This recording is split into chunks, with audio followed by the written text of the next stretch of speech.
always intended to do. No Republican is shocked that he is doing this. What I am shocked at is the duplicity of the President of the United States and his top aides to come together and form this lie and stick to it this entire time. We all knew it was ridiculous, and now the American people are seeing what a disgrace he really is. I think it's incredibly rich to have you say that the people got together and they were duplicitous and they created a lie. NBC News said it. I'm saying they created a lie because, honestly, what the other side has been saying for years, what you guys ran on for president, was multiple lies. I mean, if Eric Holder said it right, I think. He said if Hunter's name was Joe Smith, this case would probably have never even gone to trial, right?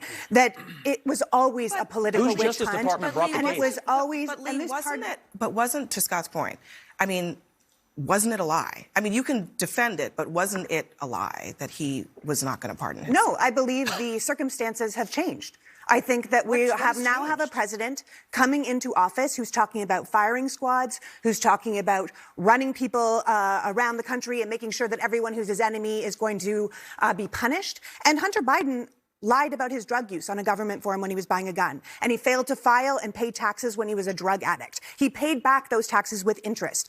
Donald Trump himself was indicted for 17 counts of criminal tax fraud, more than Hunter, and he's going to be the president of the United States. 11 years. So you're missing a few things here. 11 years, full and unconditional pardon.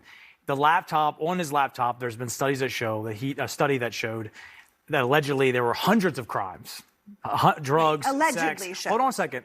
You didn't do that study, right? That study was done. But I think this is the problem. You're saying, I know, but I think this is the problem. You're saying alleged crimes. Let me finish my point. Finish real quick, and then before you filibuster. The reality is a full and unconditional pardon back to, what was it, January of 2014, just when, of course, he joined the board of Burisma. So, in my opinion, I think you'll see more pardons. I think you'll see more pardons that are actually tied to some of the things that potentially show that Joe Biden benefited from monies that were coming. I mean, here's where you're losing me. Here's where why would I lose you? No. Here's where you're losing me. Why would I lose you? Because it's established fact. The Trump administration had an opportunity to investigate it. They could not verify the things that you're alluding to. They verified. They tried to, and he got impeached over it. They impeached Donald Trump over the investigation that Hunter Biden has now gotten a pardon for. You don't think, you really think that after all this time, James Comer led an investigation, Donald Trump's Justice Department led an investigation,